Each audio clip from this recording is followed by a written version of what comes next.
Boa noite. Vamos dar continuidade aqui à leitura do estudo da Epístola de Romanos do irmão Bruce Einstein e fazendo inicialmente aqui a leitura de Romanos, capítulo 12, ou capítulo 8, do verso 12 ao 17.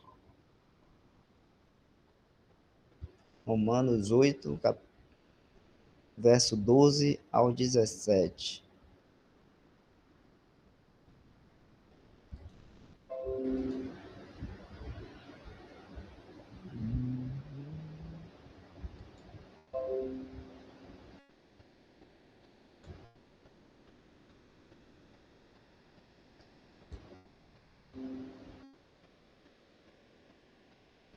Vamos lá.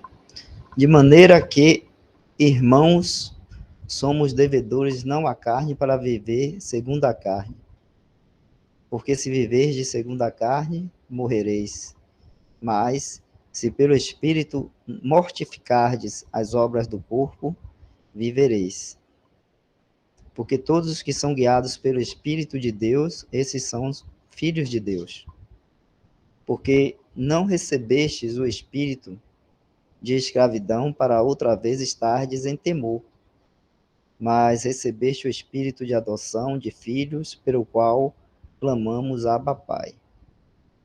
O mesmo Espírito testifica com nosso Espírito que somos filhos de Deus. E se nós somos filhos, somos logo os herdeiros, também herdeiros de Deus e co-herdeiros de Cristo. Se é certo que com ele padecemos, para que também com ele sejamos glorificados.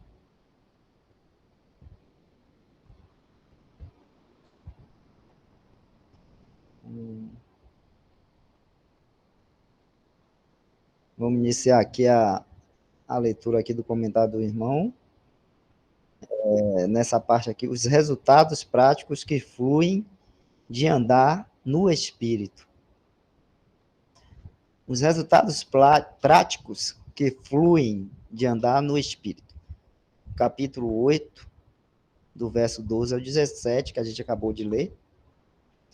Tendo apresentado a posição e condição dos crentes no cristianismo normal, Paulo continua falando do lado prático dessas coisas, nos trazendo a responsabilidade. Ele nos diz que, em vista do que Deus fez por nós, por meio da morte e ressurreição de Cristo, o crente não tem obrigação alguma para com a carne, para viver segundo a carne.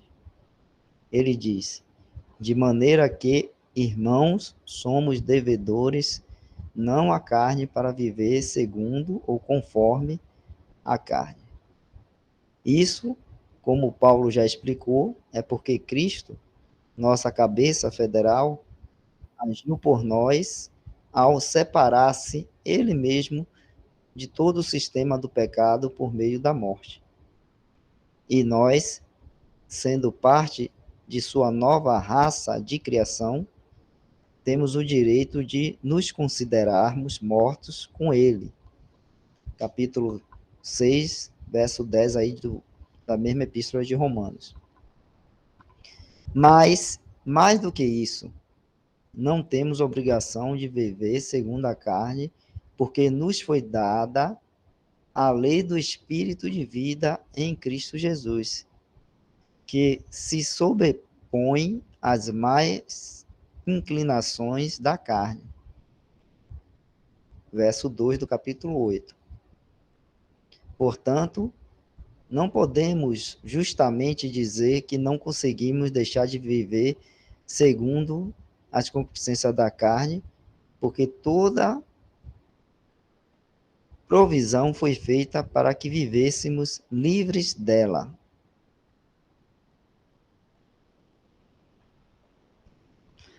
Paulo, então, nos adverte do desastre que resultará em nossas vidas se escolhermos viver na esfera da carne. Ele diz, porque se viverdes segundo ou conforme a carne, morrereis. O aspecto da morte aqui é uma separação moral e espiritual de uma vida de comunhão com Deus.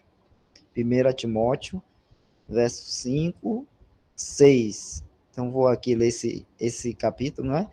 Que aqui é um ponto importante, né? Quando ele está falando da morte aqui, o aspecto da morte aqui é uma separação moral e espiritual de uma vida de comunhão com Deus. Isso pode ser visto aqui em 1 Timóteo 5, 6. Vou abrir aqui.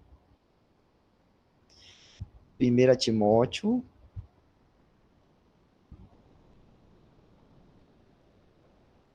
capítulo 5, verso 6. Mas a que vive em deleites, vivendo, está morta. Aqui está falando da viúva, né? Vamos ler aqui para ler um pouquinho o contexto. Ora, a que é verdadeiramente viúva e desamparada, espera em Deus, e persevera de noite e de dias em rogos e orações. Mas a que vive em deleites, vivendo, está morta. Então aqui está falando de uma morte o quê? Moral, porque a pessoa está viva, mas está sendo considerada morta moralmente, porque está vivendo, né, em deleites, ou seja, buscando satisfazer, né, os desejos da carne. Então é aquilo que está sendo falado lá em Romanos, no capítulo 8. A gente pode voltar para lá.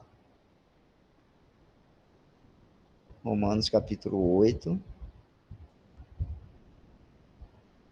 que a gente viu aqui, né?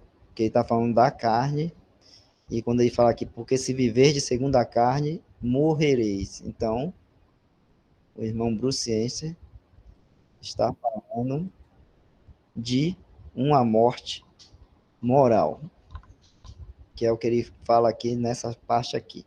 O aspecto da morte aqui é uma separação moral e espiritual de uma vida de comunhão com Deus.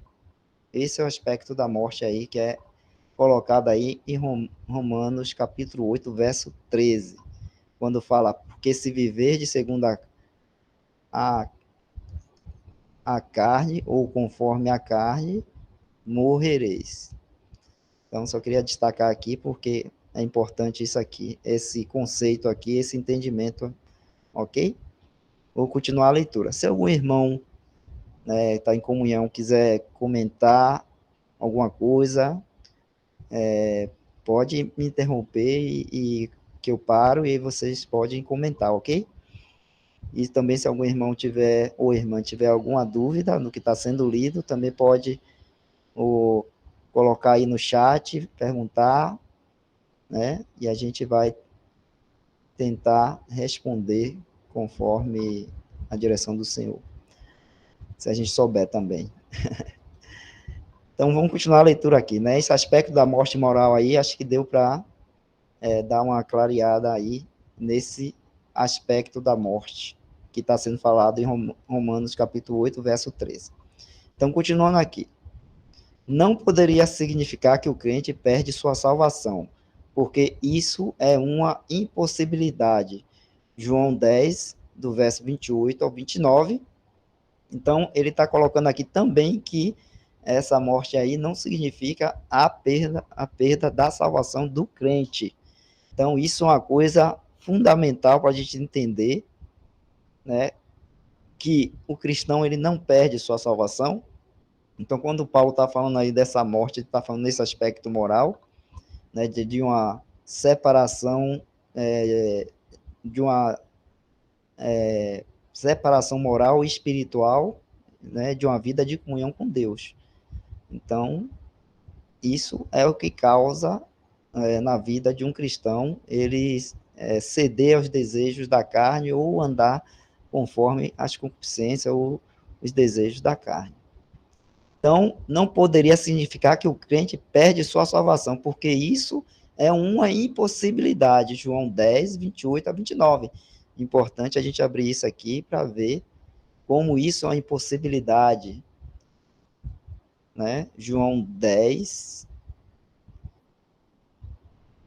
Irmãos, Jefferson, se não estiver apresentando, quando eu estiver abrindo aqui, você me avisa, viu? Então, João 10, 28 a 29 aqui, a gente vê, né, um dos textos bíblicos, o próprio Senhor Jesus falando, que nos mostra, né, a nossa firme certeza da salvação e de que nós não perdemos essa salvação, porque o próprio Senhor Jesus falou isso. E ele fala aqui, né? E dou-lhes a vida eterna. A quem? As minhas ovelhas. Aqui, ó. João 10, 27. As minhas ovelhas ouvem a minha voz e eu conheço-as e elas me seguem. E dou-lhes a vida eterna e nunca hão de perecer. E ninguém as arrebatará da minha mão. Então, quem está falando isso aqui é o Senhor Jesus. Ele está dizendo isso. E nós cremos pela fé naquilo que Deus diz. E ele está dizendo, e ninguém as arrebatará da minha mão. Pela fé, nós cremos nisso que o Senhor Jesus está dizendo. Então, se existe alguém mais poderoso, né? Se alguém conhece aí alguém mais poderoso do que o Senhor Jesus Cristo, que é o próprio Deus, que é Deus, então, né? Esse pode até pensar em duvidar daquilo que o Senhor Jesus está falando, mas, né? São aqueles que não creem ou que não têm fé. Vamos lá. E ninguém as arrebatará da minha mão. Meu Pai, que mais deu, é maior do que todos. E ninguém pode arrebatá-las da mão de meu Pai. Opa, nós temos aqui o Senhor Jesus com as suas ovelhas em sua mão, e nós temos aqui o próprio Pai, né? Deus Pai também com as ovelhas que ele deu ao Senhor Jesus, também nas mãos dele. E ninguém pode arrebatar da mão de meu Pai. Então temos aí, né, o próprio Filho de Deus, que é Deus, e o próprio Deus Pai, né, segurando essa ovelha em suas mãos. Então, não precisa dizer mais nada sobre isso, né? Aqueles que assim creem nisso pela fé e creem nisso que o Senhor Jesus está dizendo por fé, entendem que uma ovelha do Senhor, que foi o Pai que deu a ele, não pode ser arrebatada ou retirada da mão do Senhor Jesus e da mão do Pai.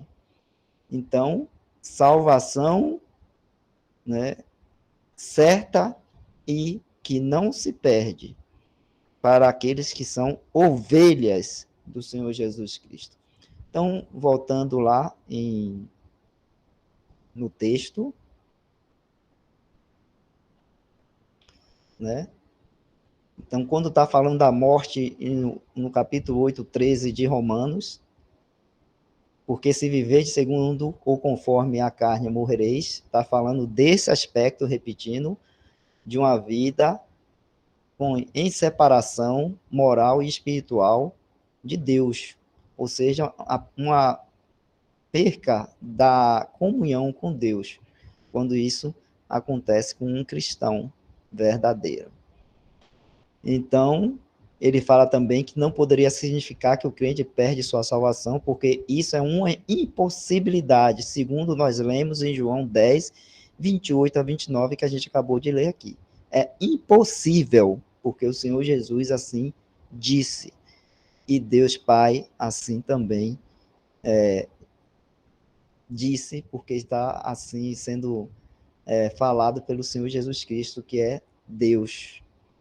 Assim, Paulo está dizendo que haverá um fracasso total em nossas vidas cristãs.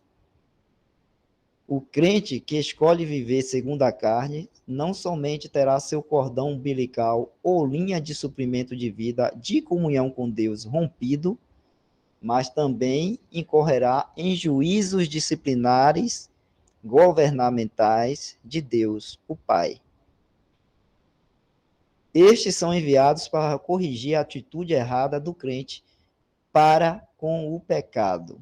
Então, nós estamos vendo aí uma terceira coisa muito importante para ser falada, e eu vou dar um tempinho aqui, porque a gente vai ler esses versos aí, 1 Pedro 1, 16 a 17, 1 Pedro 3, 10 a 12, 1 Pedro 4, 17 a 18, e depois Hebreus 12, de 5 a 11.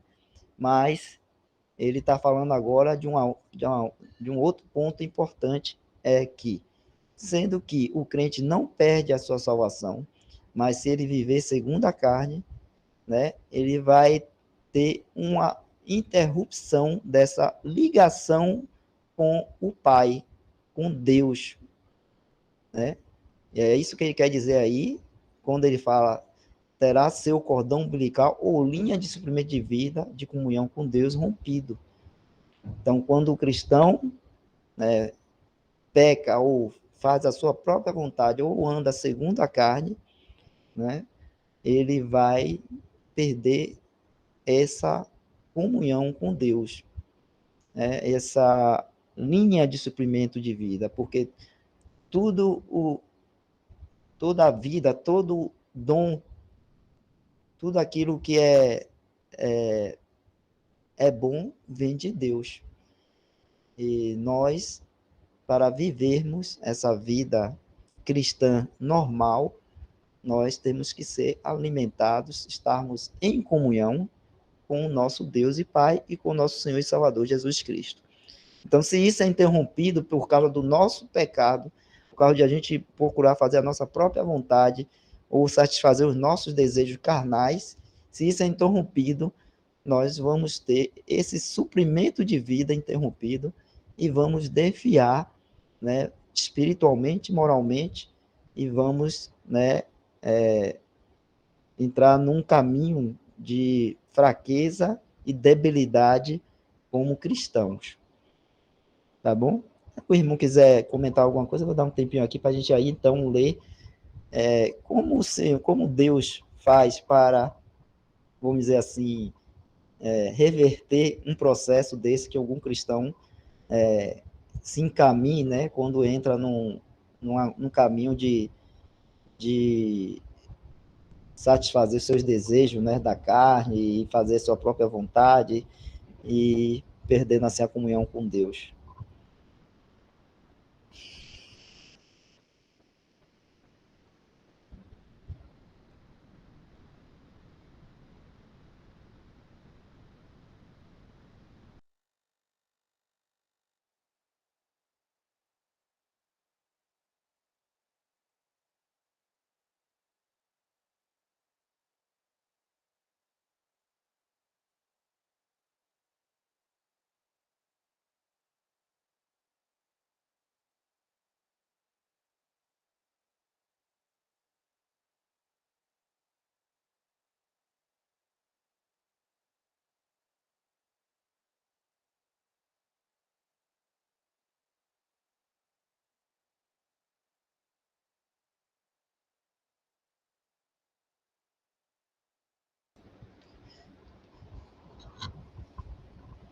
Bem, tá tudo tranquilo. Meu irmão quis aí comentar alguma coisa, mas só perguntando, as irmãs estão entendendo aí o que está sendo lido, os textos bíblicos, e essa parte aí que é muito importante, quando o irmão está comentando aí o verso 13 do capítulo 8 de Romanos, ou tem alguma coisa que não ficou bem clara?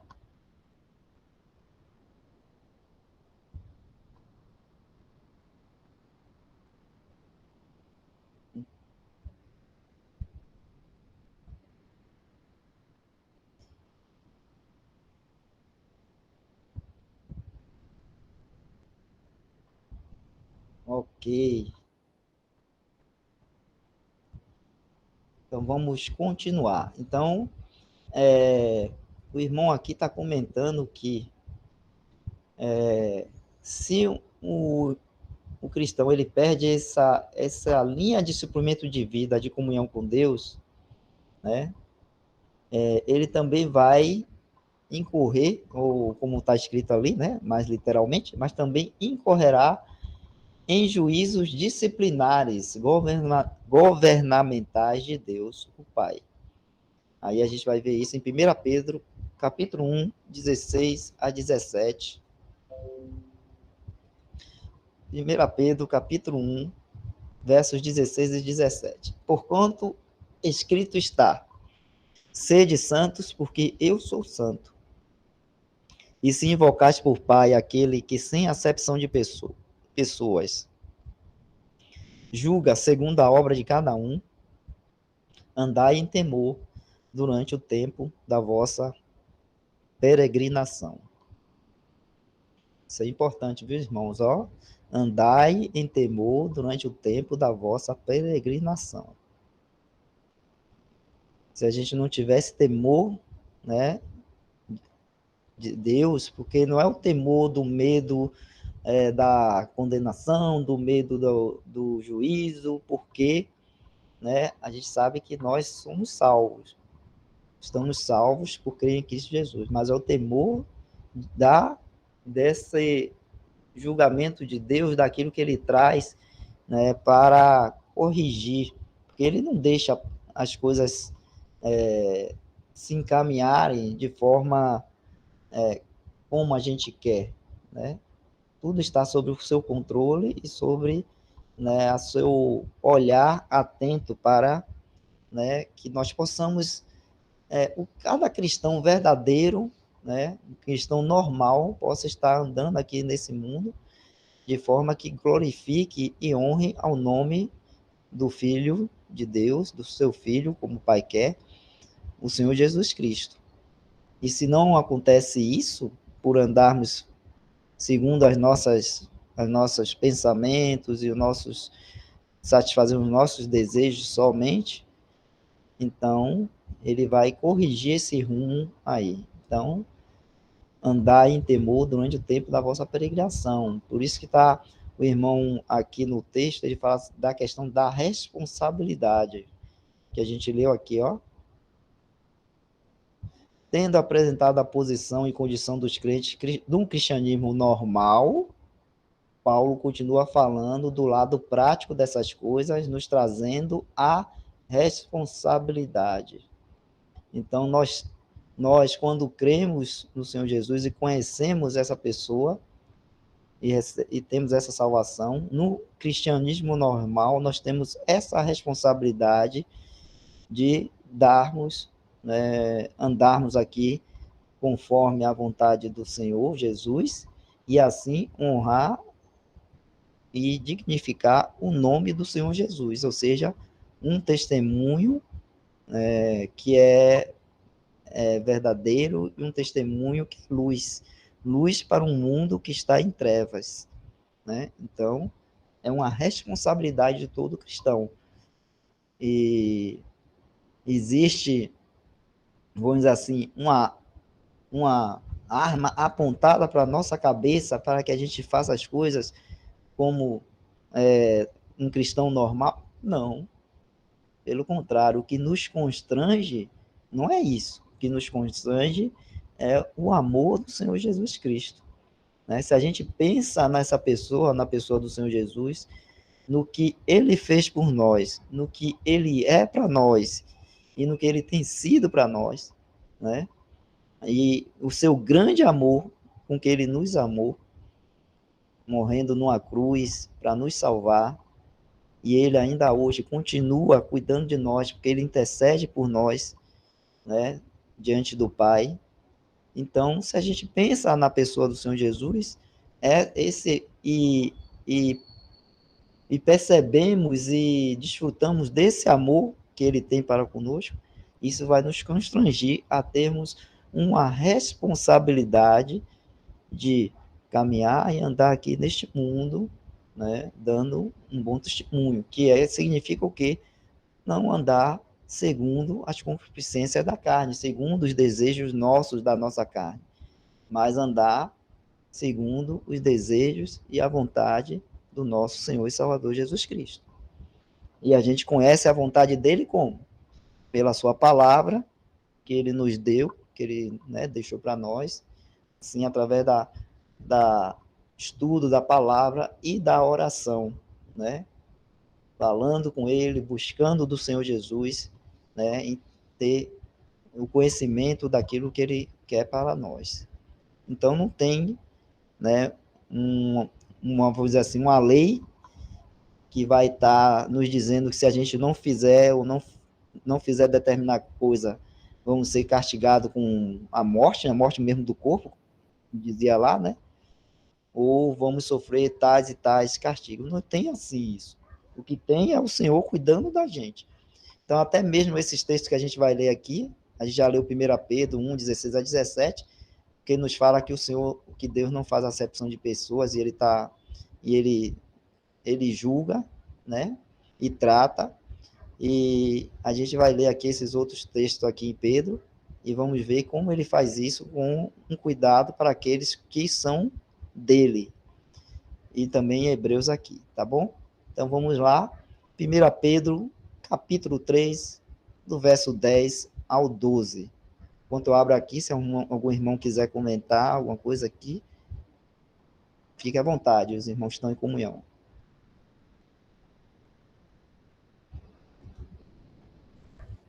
Certamente, irmãos, esse é um dos temas mais importantes para o nosso entendimento, porque gerou muita confusão ao não saber separar o que é posição e o que é estado, né? Condição. Nós vamos encontrar muitos versículos na palavra falando sobre a responsabilidade do cristão. Toda vez que a gente encontra andai, isso depende de nós, é a nossa responsabilidade. Sede santos, como foi lido em Pedro, e a gente vai encontrar em vários outros lugares. Essa exortação para ser de santos, né, para se apartar, para fugir de toda aparência do mal, para não nos comunicarmos com as obras infrutuosas das trevas. Nós vamos encontrar muitos versículos acerca desse tema, acerca da nossa condição, do nosso estado, que requer aí a nossa responsabilidade quanto às decisões.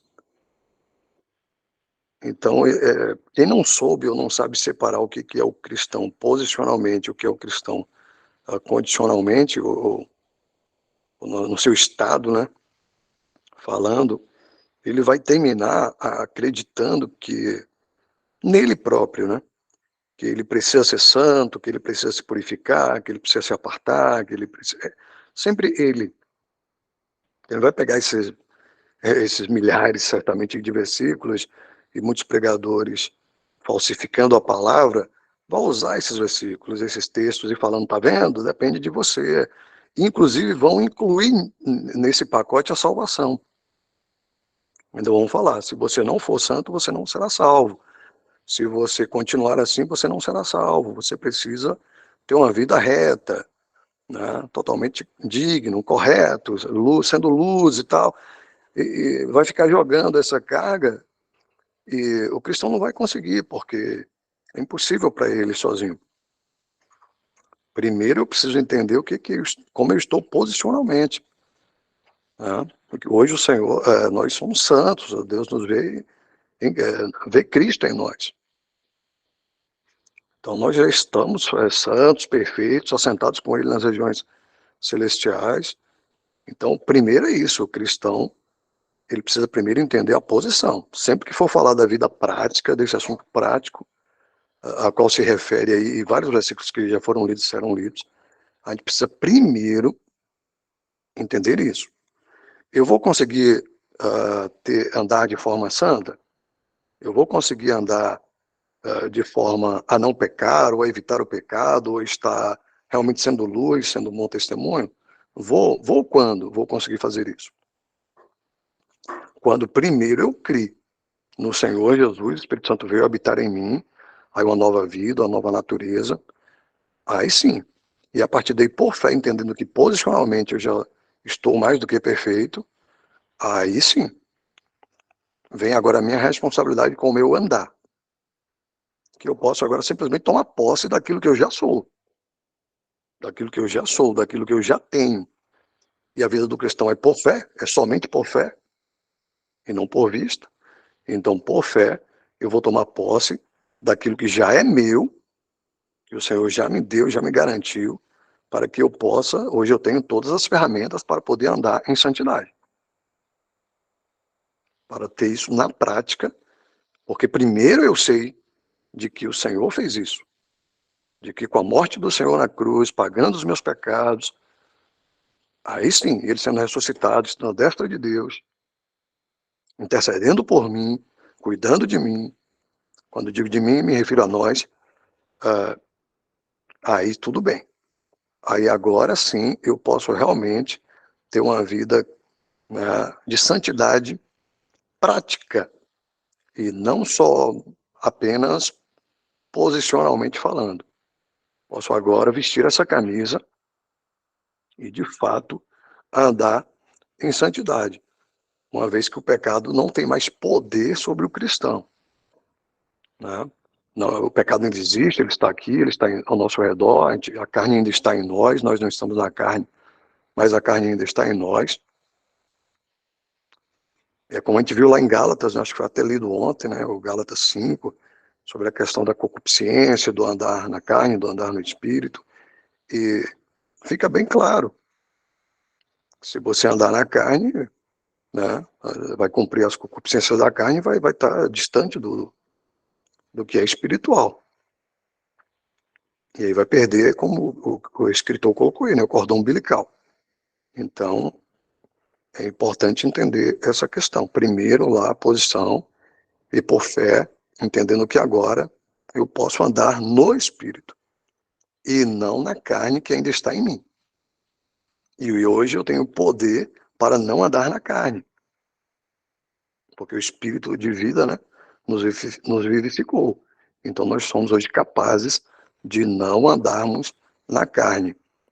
Mas ainda podemos andar na carne? Podemos, é facultativo, não é mais compulsório, é facultativo. Nós podemos ainda andar na carne. Quando? Quando eu deixo de... É muito simples, quando eu deixo de andar no Espírito.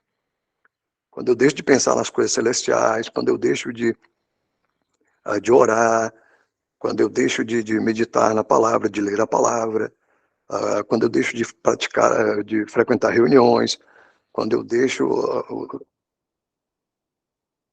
de me ocupar com as coisas do Senhor e passo a me ocupar muito mais comigo e com as coisas seculares, mesmo com as coisas lícitas, mas do mundo, da carne, e nós ainda nos ocupamos com essas coisas, que algumas são lícitas, mas se isso fica sendo mais forte na minha vida, se eu passo o dia inteiro e quando chega no final do dia eu só estou pensando no meu trabalho, só estou pensando no dia de amanhã que volto a trabalhar, se eu só fico pensando nos meus problemas pessoais, ou nas minhas conquistas, ou o que eu ainda quero aqui nesse mundo, aí é óbvio que eu estou, né, escolhendo a carne. E vai ser muito fácil cair, vai ser muito fácil pecar, porque a minha vida prática tem sido muito mais voltado para as coisas carnais, mesmo as lícitas. E é aí que está o problema, é que está a armadilha. A gente acha que as coisas lícitas não são tão perigosas, né, porque são lícitas. Mas é aí que mora o problema. É carne, é do mundo.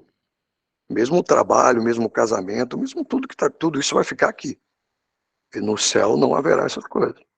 Ou não haverão essas coisas. Então é necessário entender isso para que a gente de fato tome posse da posição que nós já estamos, que é em Cristo. Para que podemos de fato ser cristãos. Ser cristão é ser parecido com Cristo. É isso.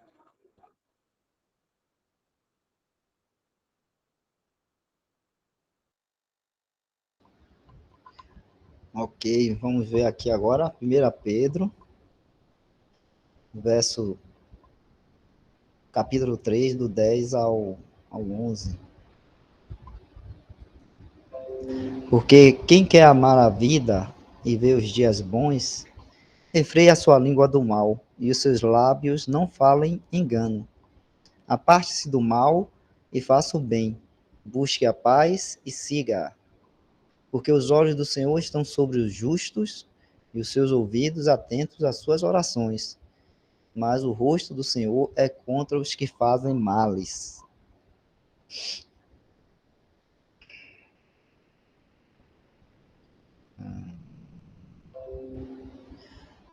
Vamos ver agora 1 Pedro, capítulo 4, do 17 ao 18. 4. Porque já é tempo que comece o julgamento pela casa de Deus. E se primeiro começa por nós, qual será o fim daqueles que são desobedientes ao evangelho de Deus? E se o justo apenas se salva, onde aparecerá o ímpio e o pecador?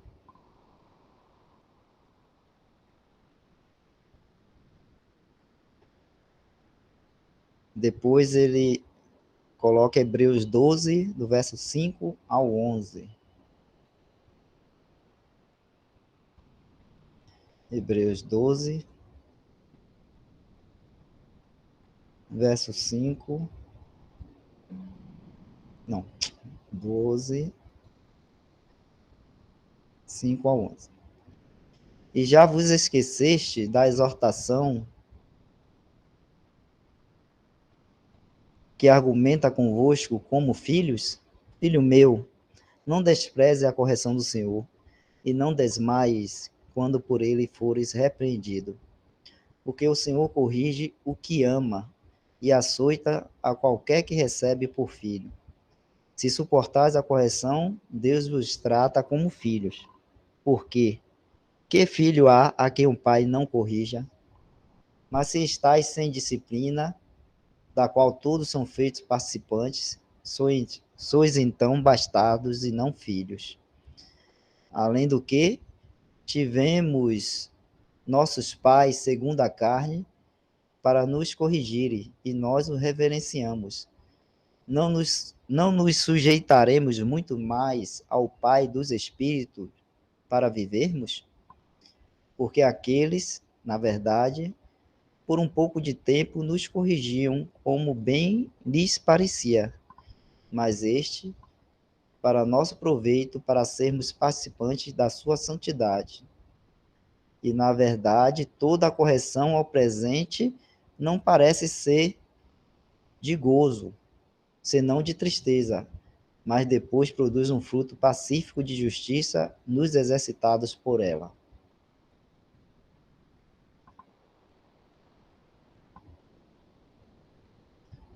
Então, nós vimos aqui, né, esses textos aí que foi colocado pelo irmão, né, nesse livro aí, de como Deus trata, né, no seu governo, através de juízos disciplinares, né, sobre os crentes, né, o cristão que começa a andar segundo seus próprios desejos, segundo a carne, ou, né, e aí o Senhor o nosso Deus e Pai vai tratar, né? A gente viu todos aqueles textos ali, são bem claros, e o texto também que fala sobre a questão do temor, e a gente tem que ter esse pensamento, né, que o nosso Deus, né, é um Deus de amor, mas também é um Deus justo, e a gente sabe que nós, como os filhos, agora filhos de Deus, nós temos que ser disciplinados muitas vezes para sermos corrigidos no nosso caminhar, né? E quando Deus faz isso, ele faz porque nos ama, e pode parecer às vezes, muitas vezes, uma coisa dura durante esse momento aqui presente, mas como é falado ali em Hebreus, né, vai render frutos agradáveis ao Pai. Então, a gente tem que estar nos submetendo à disciplina de Deus quando assim ele achar necessário por causa do nosso caminhar muitas vezes que pode estar saindo, né, da rota do caminho correto, né? Então, vamos ter que suportar. Tem uma coisa que eu queria comentar que fala também em 1 Coríntios 11, né, que também fala desse. Deixa eu compartilhar aqui com os irmãos. 1 Coríntios 11, que fala também dessa questão da correção do Senhor, né, com o juízo governamental. Quando ele está falando, Paulo está explicando sobre a ceia. E aí, cadê? 1 Coríntios 11, eu abri o 1, desculpa.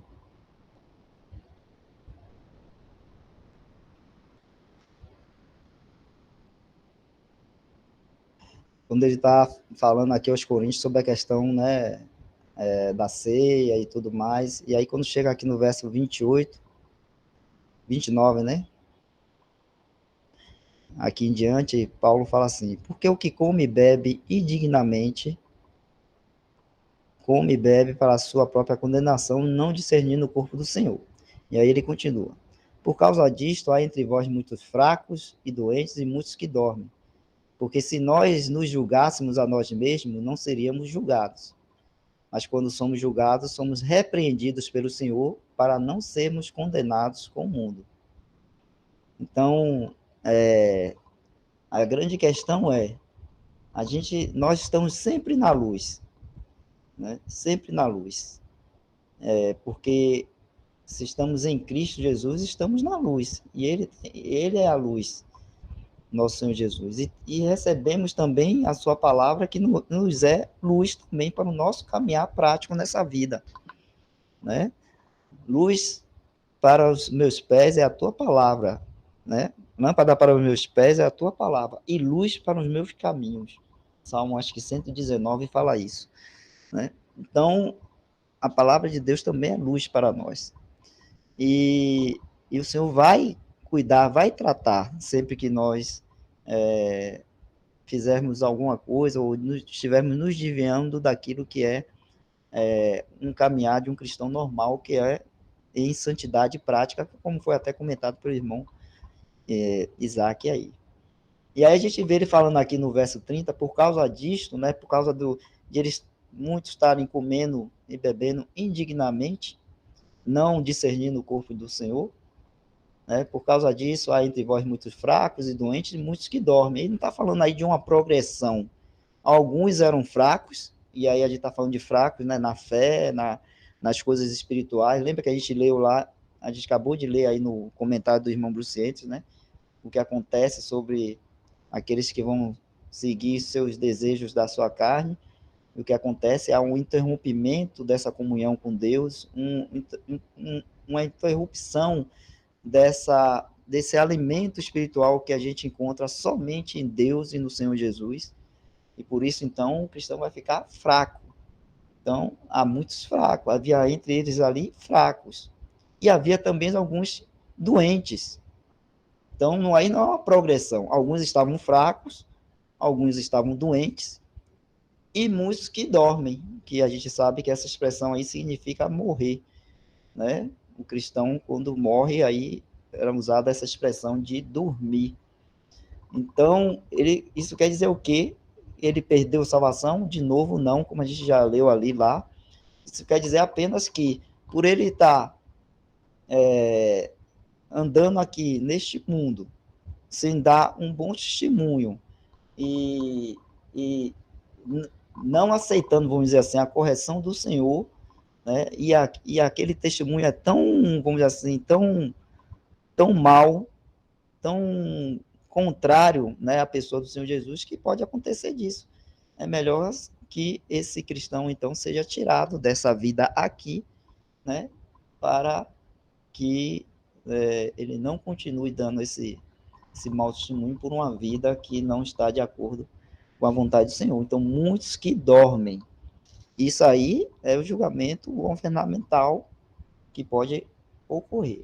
Mas ele fala aqui no verso 31 uma coisa muito importante, ó, porque se nós nos julgássemos a nós mesmos, não seríamos julgados. Então, aquilo que eu estava dizendo no início, nós temos luz, meus irmãos, e temos então a palavra de Deus, temos o Senhor Jesus para recorrer em oração, então temos luz, e para entender coisas mais elevadas do que aqueles que não estão neste mundo nas trevas, não conseguem entender e nem ver, né? Porque nós estamos na luz. Então, se nós começamos a andar de uma forma que não é da vontade do Senhor, buscando satisfazer nossos próprios desejos, nossa vontade, as concupiscências da carne, né? Nós temos luz para entendermos que estamos nesse caminho e que precisamos nos julgarmos e deixar aquele caminho, nos arrepender, né? Arrependimento fala disso, de mudança de direção. A gente está numa direção que não que é contrária à vontade do Senhor, e nós então julgarmos isso, entendermos que estamos, né, assim, caminhando assim, nos arrepender e voltar para aquilo que é correto, que é segundo a vontade do Senhor. Nós temos luz para isso. Mas se nós continuamos e permanecemos assim, e assim pecamos, estamos pecando na luz, né? Porque temos o entendimento, né, espiritual para sabermos que estamos fazendo algo que não é da vontade de Deus, nem da vontade do nosso Senhor Jesus. Assim como temos também o entendimento, né, espiritual para sabermos aquilo que é a vontade do Senhor. Temos essa nova vida em nós, como foi falado pelo irmão Isaac, temos o Espírito Santo habitando em nós, temos o Senhor Jesus para recorrermos em oração, né, que está também intercedendo por nós, e temos a sua palavra, né, para nos dar tudo que é necessário para a nossa vida aqui de piedade aqui nesse mundo, como fala lá em Pedro, né? Tudo que é necessário para a nossa vida de piedade, o Senhor tem nos dado, não tem nos deixado faltar nada, né? Então, isso é importante a gente entender. Então, quando nós pecamos, os irmãos falam muito isso, pecamos na luz. E a gente lembrar que isso é um entendimento, é uma coisa inteligente, né? Porque a gente entende, a gente lê aí na palavra, entende isso, a gente vai, ora, a gente tem essa percepção daquilo que não é da vontade do Senhor. É o que vai falar mais na frente lá em Romanos, sobre o nosso culto racional. É um culto inteligente. Culto racional é um culto inteligente. Então, quando nós adoramos ao Senhor, nós temos, né, esse culto racional e inteligente que a gente sabe o porquê e para quem e quem é essa pessoa a quem nós estamos adorando. Nós temos esse entendimento espiritual, inteligente, né? Sabemos. Então, quando, né, nós nos desviamos disso, nosso olhar da pessoa do Senhor Jesus, e nos voltamos para olhar para nós mesmos, para satisfazer as nossas próprias vontades, nossos próprios desejos, nós também sabemos que estamos fazendo isso em desacordo com aquilo que a palavra de Deus tem nos ensinado. Então, estamos na luz, né? Deixa eu voltar aqui, se algum irmão quiser comentar alguma coisa aqui, enquanto eu volto aqui.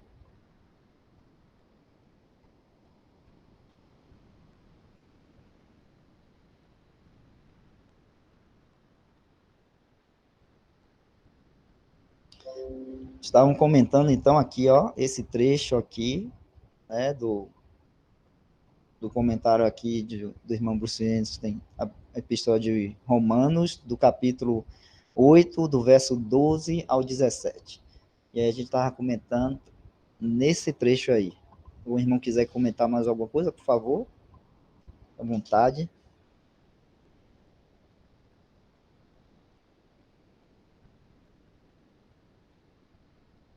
Então, se a gente sabe que não perde mais a salvação, muitas vezes já surgiu esse pensamento: por que o Senhor já não nos levou para estar com Ele? Por que nos deixou aqui neste mundo? Isso que os irmãos têm falado é exatamente o motivo pelo qual Deus nos deixou aqui nesse mundo. Deus quer que tenhamos uma vida cristã normal na prática. E essa vida é em liberdade, mas não em independência. Ele quer que vivamos em independência dele, andando no Espírito. Conforme os irmãos já mencionaram, citaram sobre Gálatas, andar em Espírito e não cumprireis a concupiscência da carne. E se muitas vezes, e é verdade, muitas vezes, cedemos aos desejos da carne, falhamos e pecamos, devemos confessar. E se nós nos julgamos a nós mesmos, aí não pecamos. Muitas vezes evitamos de pecar. Mas o lado que Deus quer que a gente viva a vida cristã é no lado positivo. Existe o lado negativo e o lado positivo da vida cristã. O lado negativo da vida cristã pode até parecer estranho, mas sim, viver evitando o pecado é o lado negativo da vida cristã. Deus não quer que um cristão viva a vida inteira sempre evitando de pecar. Ele quer que ele viva em liberdade, sendo guiado pelo Espírito Santo e nem se ocupando, nem vai precisar estar evitando o pecado. O pecado estará longe. Por quê? Porque o Espírito Santo estará guiando esse crente. E se muitas vezes tivermos que passar por disciplina, como foi lido em Hebreus 12, por que que ele permite isso? Por que que ele nos julga? Conforme também fala em 1 Pedro, né, o julgamento começa pela casa de Deus. Porque ele quer que sejamos participantes da sua santidade. E isso é para nosso proveito, conforme foi lido lá em Hebreus 12. Olha só, Deus quer o nosso proveito. Deus quer o nosso bem. E ele quer que nós sejamos participantes dessa vida em separação da sua santidade. Então é um Deus de amor que, como os irmãos mencionaram, que a gente vive em liberdade. Esse amor realmente ele nos constrange e também o julgamento próprio é necessário para andarem sendo guiado pelo Espírito Santo.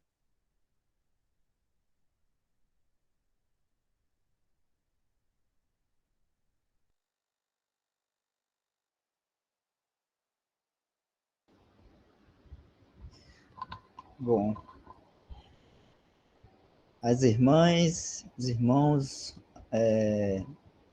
tá tudo tranquilo aí com o que foi falado? Ou alguma irmã, o irmão tem alguma dúvida ou alguma coisa que seja melhor explicada? Pode falar.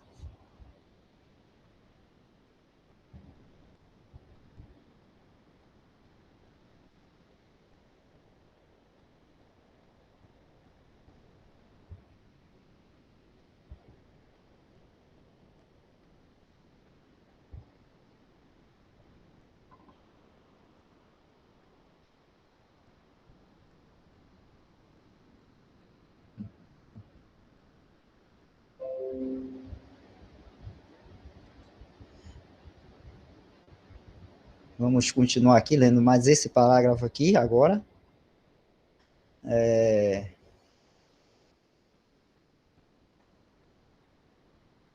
Paulo então diz: mas se pelo Espírito mortificardes as obras do corpo, vivereis. Isso mostra que o poder de restringir a carne vem do Espírito Santo e que esse poder só estará ativo em nossas vidas se vivemos na esfera certa de vida. É importante isso aqui, né? Se vivermos na esfera certa de vida, com aquilo aqui que o irmão Weber acabou de comentar, né? Que é viver na esfera certa de vida é estar nos ocupando com o Senhor Jesus Cristo, com as coisas dele, né? Aqui, nessa vida que nós vivemos aqui ainda neste mundo, que é um deserto, que nós não vamos encontrar neste mundo algo para nos alimentarmos do Senhor. Então, nesse deserto, o único alimento que nós temos espiritual e para a nossa vida é as coisas do Senhor, a própria pessoa de Cristo e aquilo que ele nos tem dado, a sua palavra, né? Então, como foi comentado também pelo irmão Isaac, uma vida de oração, de leitura da palavra, e de se ocupar com as coisas do Senhor, isso é uma esfera certa de vida que ele está comentando aí, né? Eu lembrei agora, né, para ligar com aquilo que os irmãos falaram aí. Então, esse poder só estará ativo em nossas vidas se vivermos na esfera certa de vida.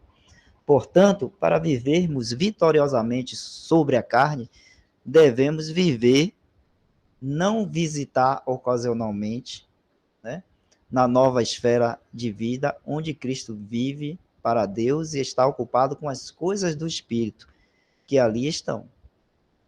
Então, temos que estar nessa esfera, ocupado com essas coisas, as coisas do Espírito, que são do Senhor, e estar aí, aqui, dentro dessa esfera de vida. E não ocasionalmente, vamos dizer assim, a gente sair dessa esfera e ir para o mundo ou para nossas próprias vontades e tudo mais, e depois voltar de novo. Não, não é assim. É a gente estar dentro dessa esfera e continuar, né? Dessa esfera de vida onde a gente está ocupado com as coisas do Senhor, e ele coloca aí com as coisas do Espírito, né? E que ali estão. Vamos continuar. Quando vivemos nessa esfera, o Espírito Santo está livre para tomar as coisas de Cristo e mostrá-la para nós. João 16, 13 a 15. Eu vou ler porque isso é importante. A gente sabe que o Espírito Santo ele sempre vai apontar para Cristo, né? Então,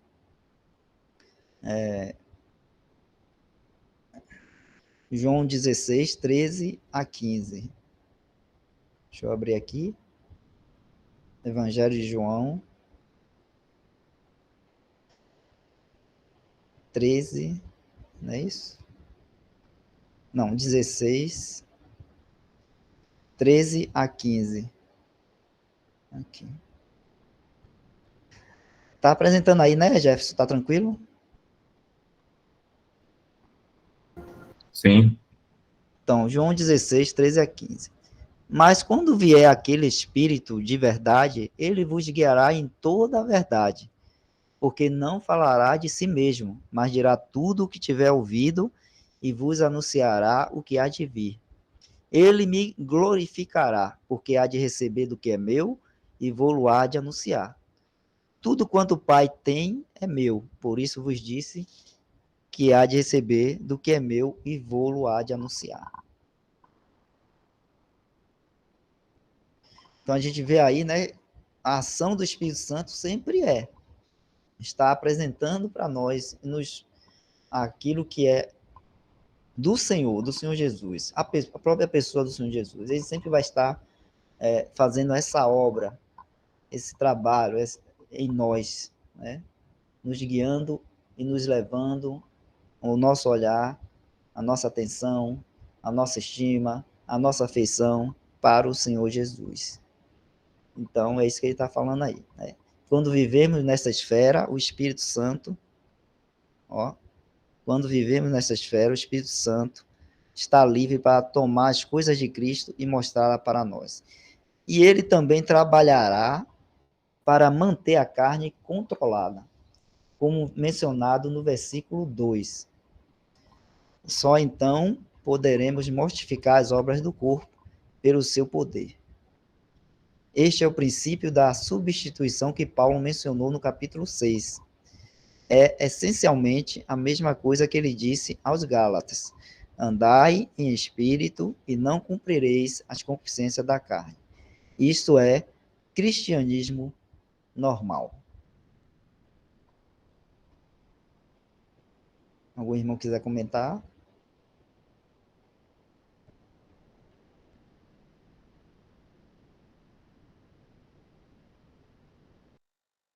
Ué, Newton levantou a mão aí.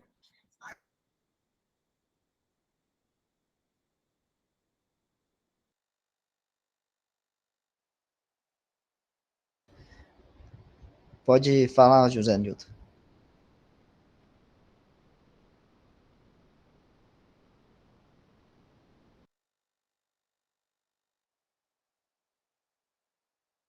Tá no chat, ué. Desculpa, eu estava falando e estava com o microfone desligado.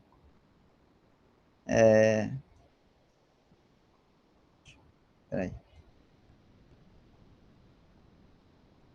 Irmãos, o entendimento que tenho sobre o exercício das coisas lícitas é que nós não devemos ser escravos delas. Não podemos transformá-las em idolatrias. Um exemplo prático é: você tem um lazer e não troca esse lazer por nada. Ou seja, nesse exemplo, apesar de o lazer ser lícito, o homem está sendo escravo das coisas do mundo. Cristo não pode ser substituído por atos de escravidão. Cristo não pode ser substituído, né, por nada nosso, né? Seja lícito, quanto mais ilícito, né? Quanto mais ilícito, né? Às vezes a gente, uma coisa muito, muito, muito, muito lícita, vamos dizer assim, aquilo que a gente, quando se fala, a gente pode dizer assim, não tem mais lícito para nós, para fazer aqui neste mundo do que isso, e isso também a gente não pode colocar acima do Senhor Jesus, né? Que é, por exemplo, a gente ter um casamento, né? Você ter sua esposa, a irmã cristã ter seu marido, ter sua família, seus filhos, né? Não há coisa mais lícita e mais, vamos dizer assim, estou falando numa força de expressão, viu, irmãos? Não há coisa mais lícita e mais, vamos dizer assim, louvável assim do que um cristão, né? Um cristão tem seu marido, ama, tem seus filhos, tudo mais, cuida da sua família, tudo. Mas se, né, a gente coloca, né, a família acima de Cristo, ou sua esposa acima do que Cristo, ou a esposa, o marido acima, né, do que o próprio Senhor, aí a gente cai nisso aí, a gente está sendo escravo de coisas que são desse mundo, né? Porque a gente sabe que no céu a gente nem, não vai tomar nem se dar em casamento, não vai ter isso. Essa questão é daqui do mundo e é muito, muito lícita, mas não deve ocupar o coração, o nosso coração, acima do que mais do que a pessoa de Cristo. Até porque se acontece isso, né, se ocupa mais do que o Senhor Jesus em nossas vidas, a nossa, vamos dizer assim, atuação como marido, como esposa, ou como filho, vai ser prejudicada, porque não estaremos fazendo as coisas sem ser em Cristo Jesus. E aí, né, a primeira dificuldade, ou o primeiro probleminha que sempre vai ter, e a gente vai atuar de forma, vamos dizer assim, errada, ou de forma que não é segundo a palavra de Deus. Então, é assim, né? Não pode ter nada, o Senhor Jesus, nada acima do que o Senhor Jesus. Ele tem a primazia, tem que ter a primazia em nossos corações, em nossas mentes, como tem também na Assembleia, né? Na Assembleia, o Senhor Jesus, ele tem a primazia. Irmão José Nilton levantou a mão de novo, ou... sim, ele está comentando aqui, né? Qualquer coisa que o homem coloca na prioridade em relação a Cristo é escravidão. Cristo é primazia. Isso. Algum irmão quer comentar também sobre esse assunto que o irmão José Nilton trouxe? Viu, Wesley? Uma das coisas mais sutis é a questão do trabalho. O homem vive hoje Também, né? Também. muito, muito, muito em prol do trabalho, e para a maioria, né, não é a coisa mais lícita de todas, porque a família eu só vou poder continuar com ela ou abençoá-la se eu estiver trabalhando para prover todo o sustento. Então, termina sendo uma armadilha, muito grande, muito sutil mesmo. Está na Bíblia, né, que a gente trabalhar, né, com as nossas próprias mãos, e para que possa compartilhar, né, com aquele que tem necessidade. A gente vai encontrar isso daí. E Eclesiastes, falando muito sobre o trabalho. O mundo prega muito sobre o trabalho. Então, o trabalho fica sendo algo muito, muito lícito, né? Se é que a gente pode chamar algo de muito, muito lícito. Mas termina sendo uma grande armadilha para o cristão, porque você termina querendo crescer no trabalho, querendo promoção, querendo ganhar mais para poder dar um melhor sustento à família, fica tudo muito caro, a gente fica muito dependente do dinheiro, termina trazendo também trabalhos para casa e começa a se ocupar demais, de domingo a domingo trabalhando, vai esquecendo não só de Deus, como até da própria família. Então, é um risco muito grande, uma armadilha muito grande, e que é necessário ficarmos bastante atentos, porque os melhores, se é que a gente pode dizer que tem melhor, termina caindo nessa armadilha aí da questão do trabalho. Verdade. E você falou uma coisa aí, eu lembrei do que o irmão Weber comentou aí, né? De a gente não andar em independência de Deus. Então, o cristianismo normal, ele anda em dependência de Deus, né? Qualquer passo que a gente dá em independência, a independência nos diz, então, que nós estamos fazendo o que vem no nosso pensamento, a nossa ideia, o que a gente quer, a nossa vontade. Então, o cristianismo normal anda em dependência.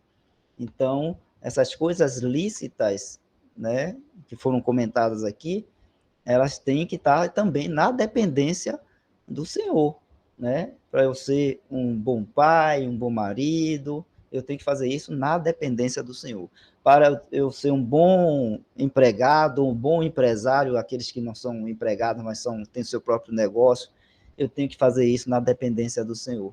Então, quando eu não faço na dependência do Senhor, né, aí a gente entra nessa, vamos dizer assim, desconfiguração, vamos dizer assim, do nosso caminhar normal nessas atuações, como na família ou no trabalho, como o irmão Isaac Newton trouxe, o irmão Isaac trouxe. Então, é importante isso, a gente andar, né, em tudo, a gente estar na dependência do Senhor, que isso é o cristianismo normal, né?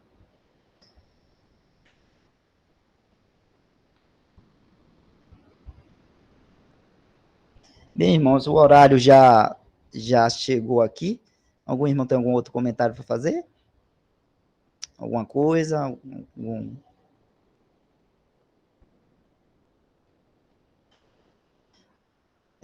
Já deu horário aqui. A gente está vendo aqui, ó, falar com o irmão Jefferson, que na próxima reunião a gente começa daqui, irmão Jefferson. Ó. Acho que é o terceiro parágrafo aqui. Deixa eu contar aqui.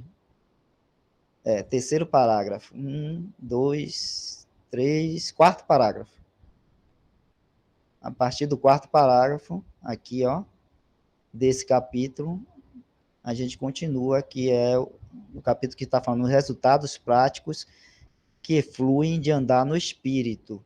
Então, no quarto parágrafo, continua, né? Essa parte aqui do livro, né, que está falando desses resultados práticos de andar no Espírito, né, é importante, até a gente demora mais, porque são coisas que vão falar de nossa, vamos dizer assim, caminhar prático, né, na nossa vida cristã. Então, também foi comentado, né, pelos irmãos, que porque o Senhor, né, ele nos salva e nos deixa ainda aqui, né?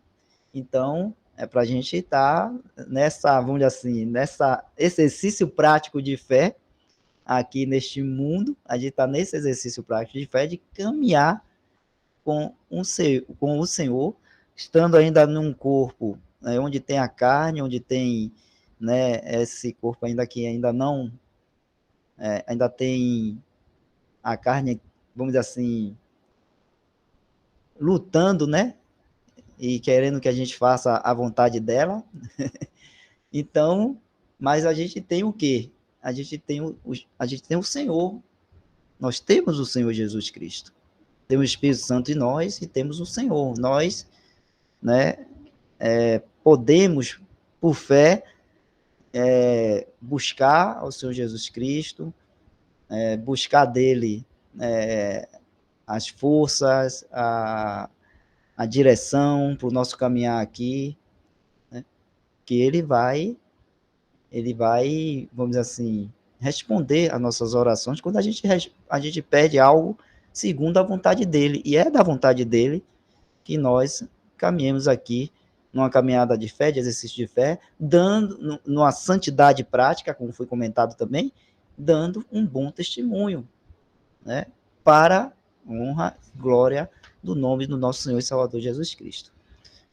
Em 1 Timóteo 3, acho que 16, fala para que sabais como deveis andar na casa de Deus, ou na igreja de Deus, coluna e baluarte da verdade. Vou só pegar aqui rapidinho. 1 Timóteo. Estou falando aqui, só vou colocar isso aqui. Cadê? Aqui, ó, 15. Mas se tardar, para que saibas, isso Paulo falando para Timóteo, né?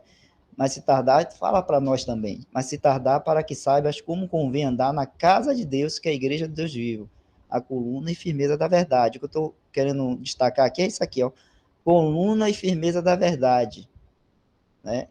A igreja é coluna e firmeza da verdade, e nós, individualmente, né, somos também coluna e firmeza da verdade, porque ele está nos falando de um testemunho, né? Coluna está falando de um testemunho, e um testemunho daquilo que é verdadeiro. Então, nós damos esse testemunho como igreja, corporativamente como igreja de Deus, e damos esse testemunho também individualmente, né? Cada um cristão, individualmente, ele é, né, uma coluna, é um testemunho para este mundo, né, que fala de quem? Que vai falar de quem? Da pessoa do Senhor Jesus. Do evangelho da graça, do seu amor, da salvação, né? Cada um de nós. Então, voltando aqui para o livro, a gente vai continuar aqui do versículo 2, tá bom, meus irmãos? E nós vamos estar agora encerrando essa... Jefferson, pegou aí? Anotou aí? Tirou uma foto aí? Anotei, tirei sim. Valeu.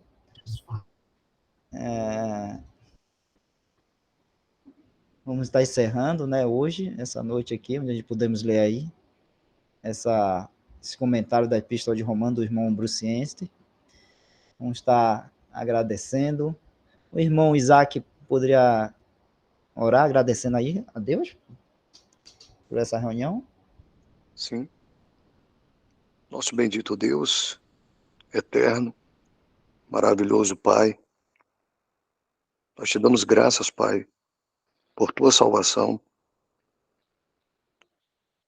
pelo teu amado Filho, por ter enviado ele aqui a este mundo, para morrer naquela cruz, pagando ali os nossos pecados, para a tua honra, para a tua justiça, para a tua glória, para o nosso bem, para nos darmos todas as bênçãos espirituais dos lugares celestiais, para termos livre acesso a Ti, nos tornando filhos. Nós te damos graças também, Pai, por ter provido aqui todas as nossas necessidades, por ter nos ajudado, por ter nos dado o privilégio da Tua verdade, a Tua palavra é a verdade, em que podemos aqui desfrutarmos. E nós somos gratos por esta oportunidade. E também pedimos, Pai, por todos os nossos irmãos em todos os lugares, Tu possas dar a cada um coração arrependido, para que eles também possam crer na Tua verdade e andar nela. Assim nós pedimos, te agradecemos, em nome do nosso bendito Senhor e Salvador Jesus Cristo. Amém. Amém. Amém. Boa noite a todos. Amém, boa noite. Boa noite a todos. Amém.